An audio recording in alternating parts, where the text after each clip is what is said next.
Hello students. आज हम बात करेंगे एनसीईआरटी का चैप्टर नंबर 4 जो कि है केमिकल काइनेटिक्स।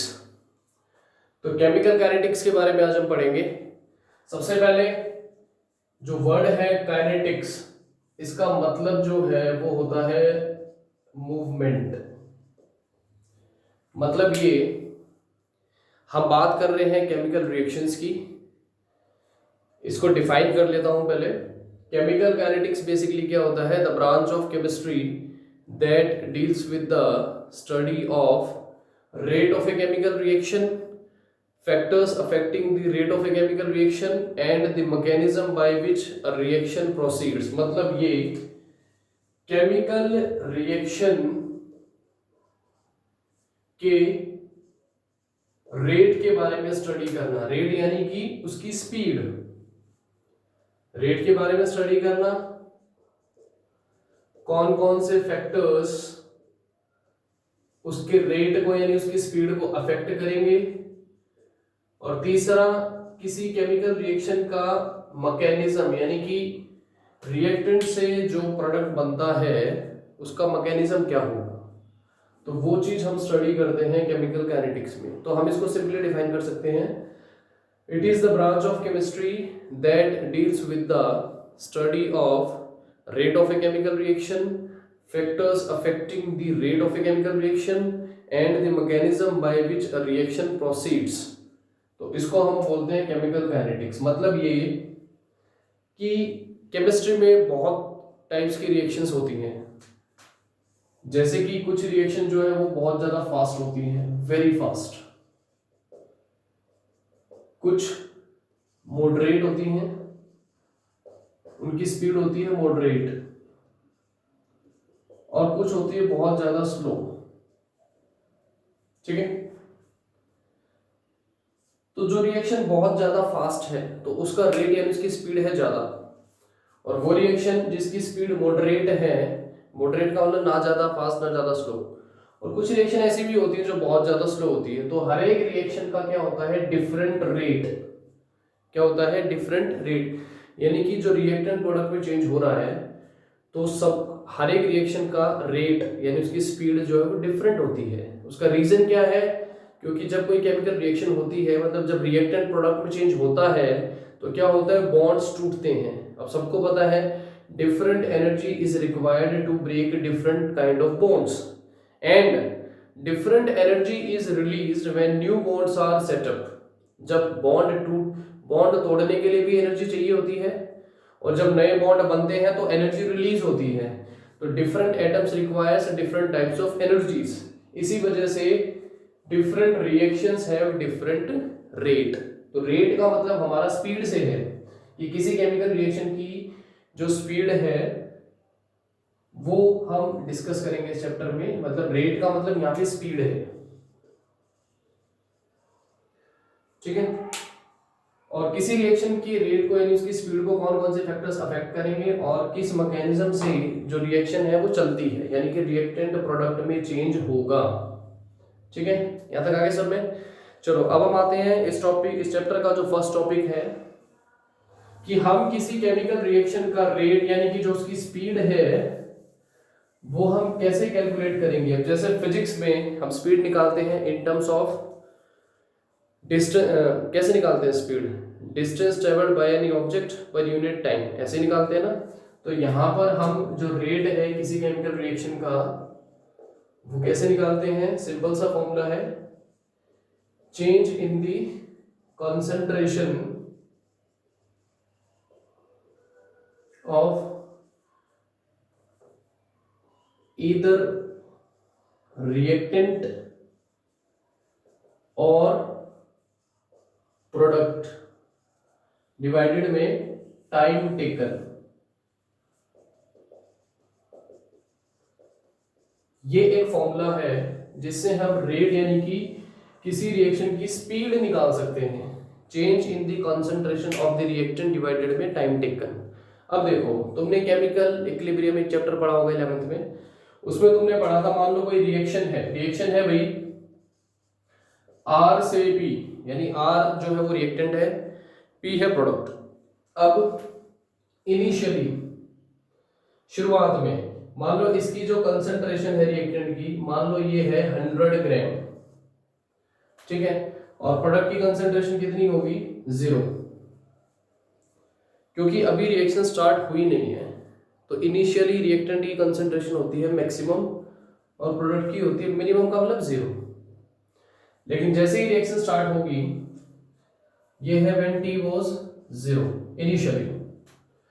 मान लो एट एनी टाइम t, किसी टाइम t पर, यानी आफ्टर सम टाइम, जब रिएक्शन स्टार्ट हो गई, तो रिएक्शन जब स्टार्ट होती है तो बेसिकली होता क्या है, रिएक्टेंट की कंसंट्रेशन डिक्रीज करती है और प्रोडक्ट की कंसंट्रेशन इंक्रीज करती है। क्यों? क्योंकि रिएक्टेंट जो है वो डिसअपीयर होना स्टार्ट हो जाता है और प्रोडक्ट जो है वो प्रोड्यूस होना स्टार्ट हो जाता है। अब मान लो at any time T reactant की कंसंट्रेशन जो है वो है 80 ग्राम और प्रोडक्ट की है हो जाएगी कितनी 20, क्योंकि रिएक्टेंट से ही बन रहा है प्रोडक्ट। तो जितना रिएक्टेंट जो है डिकम्पोज होगा या डिसअपीयर होगा, उतना ही प्रोडक्ट क्या होगा, अपीयर। इनिशियल कितना था 100, अब कितना है 80, तो खत्म कितना हो गया 20 यानी 20 ग्राम। तो प्रोडक्ट भी कितना बन गया 20 ग्राम, क्योंकि प्रोडक्ट बन किससे रहा है, रिएक्टेंट से। जितना रिएक्टेंट खत्म होगा उतना ही प्रोडक्ट बनेगा। ये चीज क्लियर होगी? यहां तक आ गया समझ में? तो अब हम बात करते हैं इस रिएक्शन का जो रेट है वो हम कैसे निकालेंगे। Change in the concentration of, formula मैंने लिखवाया है, ऑफ ईदर रिएक्टेंट या प्रोडक्ट, मतलब चेंज इन द कंसंट्रेशन। हम रिएक्टेंट की टर्म्स में भी ले सकते हैं, हम प्रोडक्ट की टर्म्स में भी ले सकते हैं। जैसे इस फॉर्मूले को हम ऐसे भी लिख सकते हैं, रेट कैसे निकालेंगे, देखो भाई, डिक्रीज इन दी, चेंज का मतलब देखो रिएक्टेंट की तो डिक्रीज करेगी कंसंट्रेशन और प्रोडक्ट की इंक्रीज करेगी, ऐसा हमेशा ही होता है। Decrease in the concentration of reactant by time taken,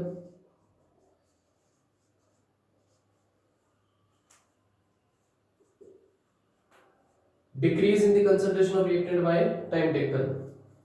change का मतलब कैसे, चेंज कैसे निकालते हैं फिजिक्स में, फाइनल माइनस इनिशियल। अब फाइनल 80 है, इनिशियल 100 है, तो 80 माइनस 100 कितना आ जाएगा, नेगेटिव में आएगा। तो इसलिए जब रिएक्टेंट की कंसंट्रेशन डिक्रीज करती है तो हम साइन लगाते हैं नेगेटिव। इसके बाद जो डिक्रीज है वो 20 है और जो इंक्रीज है वो भी क्या है 20। तो या तो रिएक्टेंट की टर्म में चेंज इन कंसंट्रेशन या प्रोडक्ट की टर्म में, किसी भी टर्म में हम इस फॉर्मूले को लिख सकते हैं। प्रोडक्ट की टर्म में क्या बनेगा, increase in the concentration of product by में time taken, ठीक है। फाइनल माइनस इनिशियल, 20 माइनस 0 वो आ जाएगा पॉजिटिव, तो इसलिए प्रोडक्ट की इंक्रीज करती है, तो इसलिए हम साइन लगाते हैं पॉजिटिव।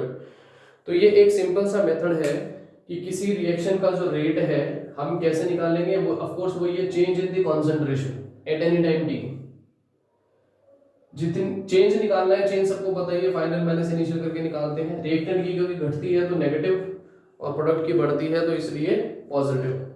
तो this is how we calculate the rate of a chemical reaction, like we calculate speed in physics, ठीक है। ये चीज तो समझ आ गई सबको। चलो अब चलते हैं आगे।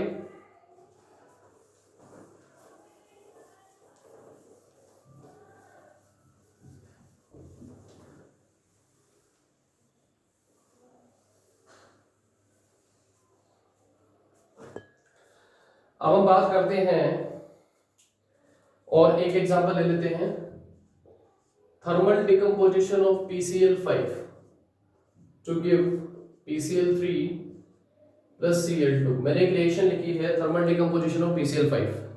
अब अगर हमें इस रिएक्शन का रेट निकालना है, इस रिएक्शन का रेट कैसे निकालेंगे, वही हो जाएगा decrease in the concentration of reactant. तो change in the concentration, change के लिए हम क्या क्या यूज करते हैं, डेल्टा। एक तो ये वाला ट्रायंगल वाला डेल्टा, एक स्मॉल डी डेल्टा। दोनों में फर्क क्या होता है, ये डी हम यूज करते हैं स्मॉल चेंज के लिए और ये वाला डेल्टा हम यूज करते हैं लार्ज चेंज के लिए। इस चीज का थोड़ा ध्यान रखना, ठीक है। चेंज इन द कंसंट्रेशन, ठीक है। Change in the concentration D हो गया change in the concentration of reactant, reactant है PCl5 बाय टाइम टेकन यानी कि dt। नेगेटिव क्यों? क्योंकि रिएक्टेंट ही घट रही है। ये क्या है? Change in the concentration of reactant by time taken, जो भी होगा इक्वल्स टू। अब रिएक्टेंट अगर खत्म होगा तो प्रोडक्ट क्या है? बनेगा। अब दोनों का जो अमाउंट है वो क्या रहता है? हमेशा सेम। तो इक्वल्स टू रखेंगे। अब प्रोडक्ट की बढ़ रही है तो पॉजिटिव आएगी, change in concentration of PCl3 with the time dt। समझ आ गया? एंड इज इक्वल्स टू, इसमें प्लस मत लिख देना कि दो प्रोडक्ट हैं, ठीक है? दो प्रोडक्ट है कि दोनों ही प्रोड्यूस हो रहे हैं उससे, तो दोनों का अमाउंट होगा सेम, ये ध्यान रखना। प्लस के d of Cl2 by dt। This is how the rate of a chemical reaction is calculated. अब एक चीज का और ध्यान रखना है तुम्हें, क्योंकि जब कोई रिएक्शन चलती है तो उस रिएक्शन का जो रेट है वो हमेशा सेम नहीं होता है, यानी कि स्पीड। क्यों? क्योंकि जैसे जैसे रिएक्शन प्रोसीड होगी रिएक्टेंट की कंसंट्रेशन डिक्रीज होना स्टार्ट हो जाती है, और जब कंसंट्रेशन डिक्रीज होगी तो उससे रेट भी चेंज हो जाएगा। इस चीज का ध्यान रखना। इसी वजह से अगर किसी रिएक्शन में कोफिशिएंट हो, फॉर एग्जांपल मैं एक एग्जांपल और लेना चाहता हूं इसमें, इस टॉपिक में। मान लो कोई केमिकल रिएक्शन है, small x small a capital A plus small b capital B give rise to small c capital C। मैंने कोई एक ऐसी रिएक्शन लिख ली, वैसे तो ये कॉम्बिनेशन रिएक्शन है, ठीक है? अब अगर जिसमें ये जो स्मॉल a स्मॉल b और स्मॉल c है, ये क्या है? कॉफिशिएंट है। तो अगर इस रिएक्शन का हमें रेट निकालना है तो कैसे निकालेंगे? वो change in the concentration of either reactant by time taken या change in the concentration of product divided by time taken. अब रिएक्टेंट दो है तो कैसे निकालना है? डिक्रीज करेगा तो क्या आएगा? माइनस के D of A by dt।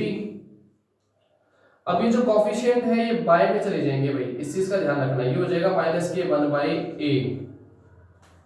जब हम रेट निकालते हैं तो कॉफिशिएंट को डिवाइड करना है। क्यों? क्योंकि सबका जो रेट है with the passage of time कभी भी सेम नहीं होता है, मैंने अभी बताया था। तो इसी वजह से कॉफिशिएंट हमेशा डिवीजन में जाएंगे। इज इक्वल्स टू माइनस के 1/b change in concentration of b with respect to time dt is equals to, इसकी इंक्रीज करेंगे तो प्लस के change in concentration of c by dt, और ये हो जाएगा 1/c। तो this is how we calculate the rate of a chemical reaction. उम्मीद है तुम्हें इतना समझ आया होगा। अब हम बात करते हैं, आज का जो हमारा मेन टॉपिक है, कि जो किसी रिएक्शन का जो रेट होता है वो कितने टाइप के होते हैं। रेट्स होते हैं दो टाइप के, एक एवरेज रेट और एक इंस्टेंटेनियस रेट, ठीक है? उसको कंटिन्यू करते हैं।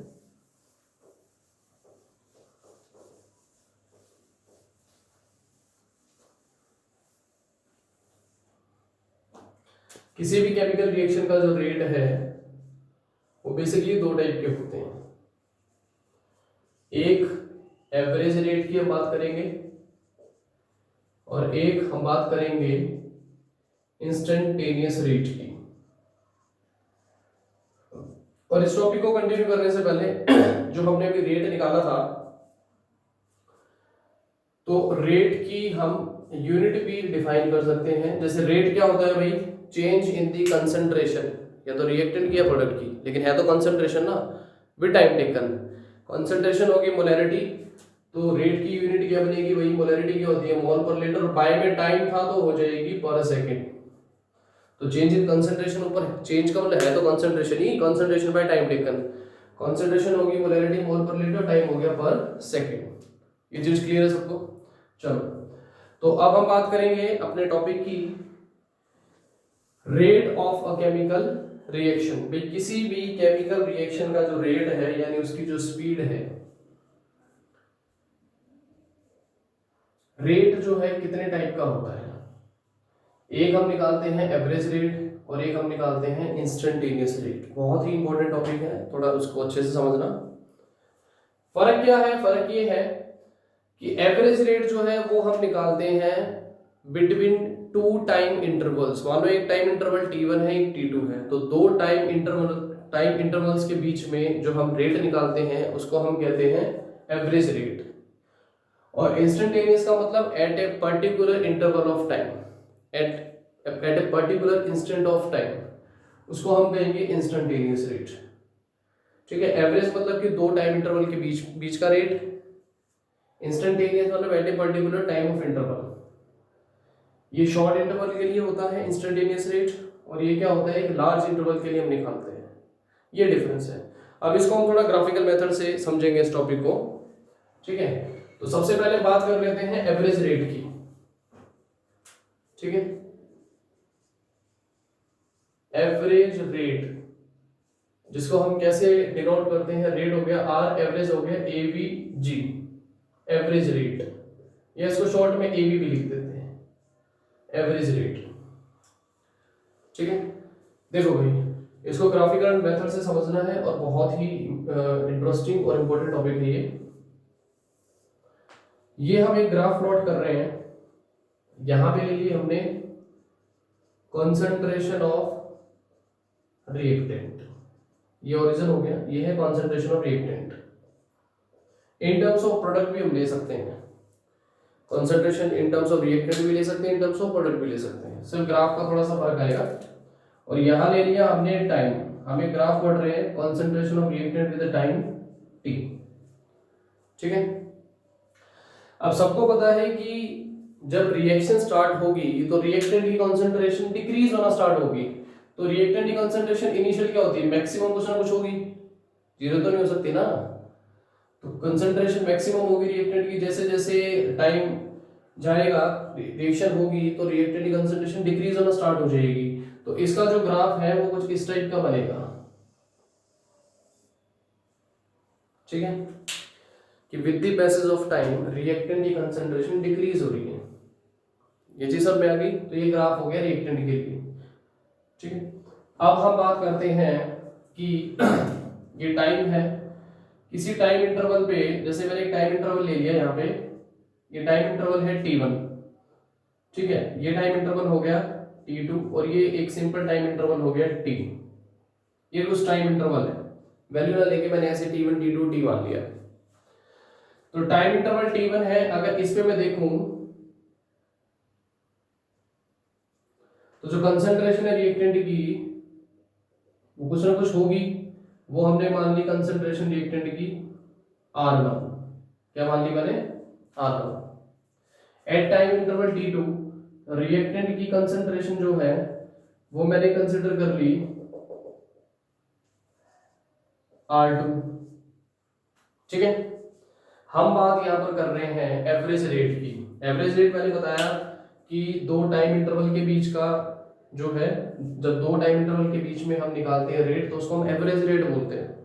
अब टाइम इंटरवल कितना है, t1 और t2। अब ये बताओ जो एवरेज रेट होगा, पहले बताओ सिंपल रेट क्या होगा इस रिएक्शन में। सिंपल रेट वही है चेंज इन द कंसंट्रेशन। एक चीज ध्यान रखना, मैं डेल्टा लिख रहा हूं, लार्ज चेंज के लिए है। एवरेज रेट जो है वो किसके लिए निकलता है, लार्ज इंटरवल ऑफ टाइम के लिए निकलता है। ठीक है, तो ये वाला डेल्टा लेना है आपने, delta R by delta T. ये तो फॉर्मूला है एक सिंपल रेट निकालने का, change in the concentration of reactant by time taken. Reactant की घटेगी तो माइनस के। अब यहां पर जब हम एवरेज रेट निकालेंगे, एवरेज रेट, तो वो क्या इसके इक्वल आएगा change in the concentration of reactant. Change कैसे, वही फाइनल माइनस इनिशियल। तो चेंज क्या आ जाएगा यहाँ पे, R2 माइनस के R1 बाय T2 माइनस के T1, और नेगेटिव तो रहेगा ही। ठीक है, change in the concentration of reactant ना, फाइनल माइनस इनिशियल। ठीक है, और T2 minus T1, final minus initial again.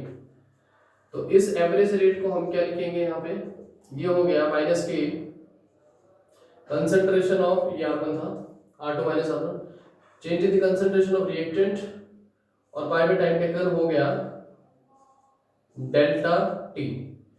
तो ये फॉर्मूला है एवरेज रेट निकालने का। तो एवरेज रेट का मतलब है कि दो टाइम इंटरवल के बीच का रेट।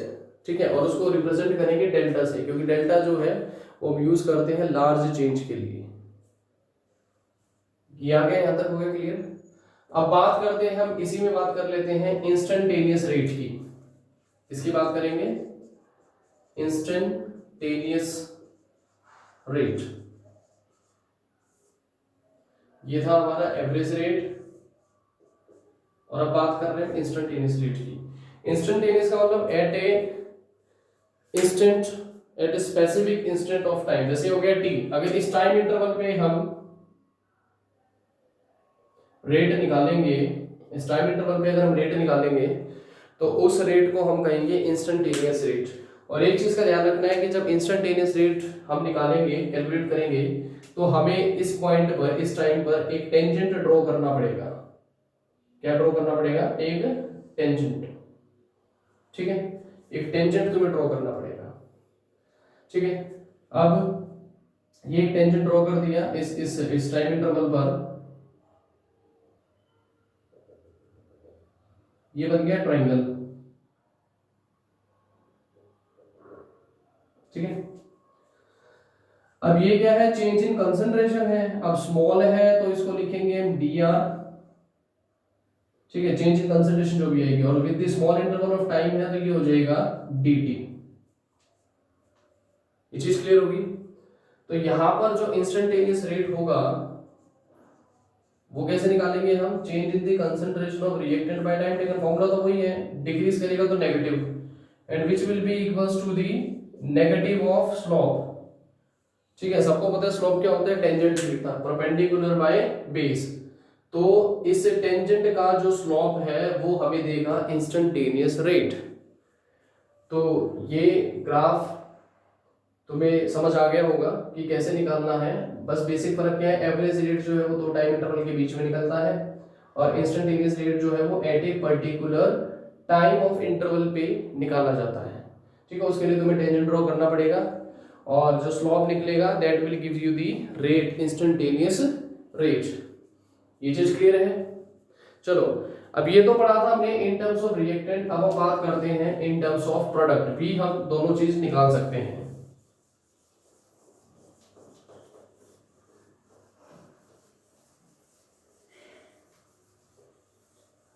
देखो भाई, अब इन टर्म्स ऑफ प्रोडक्ट देख लेते हैं इस ग्राफ को। बिल्कुल सेम है, बस थोड़ा सा फर्क आएगा इसमें। वही लेना है तुम्हें, ये ले लिया तुमने टाइम, और यहां पर इस बार हम क्या ले लेंगे? Concentration of product. ये ओरिजिन जीरो। अब तुम्हें पता है कि जैसे जैसे रिएक्शन चलेगी तो प्रोडक्ट की कंसेंट्रेशन इंक्रीज होती है। रिएक्टेंट की तो घट रही थी, प्रोडक्ट की बढ़ेगी। तो ग्राफ कैसा बनेगा? वो यहां से बढ़ती हुई जाएगी, और ग्राफ कुछ इस टाइप का बनेगा। ठीक है, उसका उल्टा हो गया बिल्कुल। अब तुम्हें क्या करना है? सेम वही करना है कि मान लो ये टाइम इंटरवल ले लिया T1, तो इस पे कॉन्सेंट्रेशन ले लेना प्रोडक्ट की।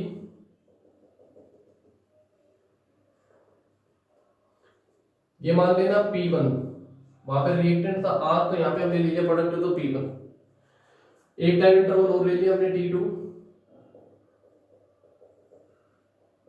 ये टाइम इंटरवल T2 है, तो यहाँ पे कॉन्सेंट्रेशन जो है वो हो गई P2।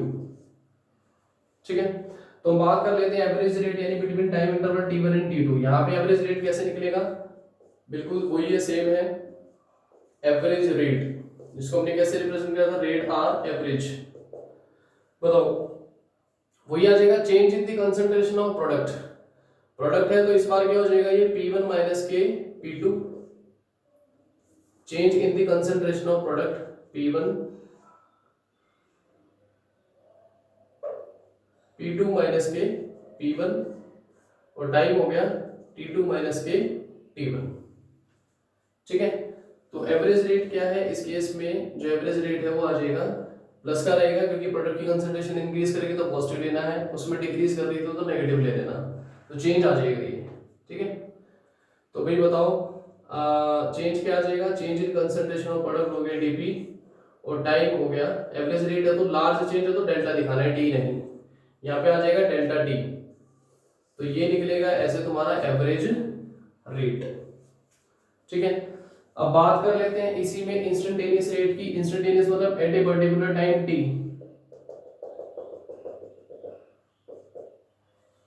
Eight a particular time T. तो इसके लिए भी तुम्हें एक स्लोप बनाना पड़ेगा यहाँ पे। ठीक है, तो ये हो जाएगा change in concentration of product by dt। फर्क क्या है, एवरेज में हम डेल्टा ले रहे हैं, large interval of change, large change के लिए हो गया डेल्टा, और डी हो गया स्मॉल चेंज के लिए।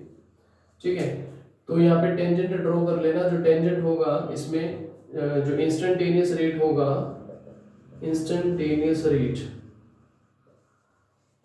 वो हम कैसे निकालेंगे, इंस्टेंटेनियस रेट जो है that will be equals to minus के dp by dt which will be equals to the slope of the tangent। लेकिन इस बार क्या आएगा, ये पॉजिटिव, ये ध्यान रखना। ठीक है, तो कहने का मतलब ये है कि ये उसका उल्टा ही हो गया जस्ट। अब ये तो तुमने पढ़ा ही मैथ में, जब जो स्लोप हम बनाते हैं अगर वो डाउनवर्ड होता है तो नेगेटिव होता है, जब ऊपर की तरफ जाएगा तो क्या होगा, पॉजिटिव। ये तो मैथ्स में भी होता है। ठीक है, तो ये दो टाइप के रेट थे, एवरेज रेट और इंस्टेंटेनियस रेट। यहाँ तक एनसीईआरटी टॉपिक्स अच्छे से रीड कर लो। नेक्स्ट क्लास में हम बात करेंगे factors affecting rate of a chemical reaction, और इसके बाद हम पढ़ेंगे rate law and order of a chemical reaction. ठीक है बेटा।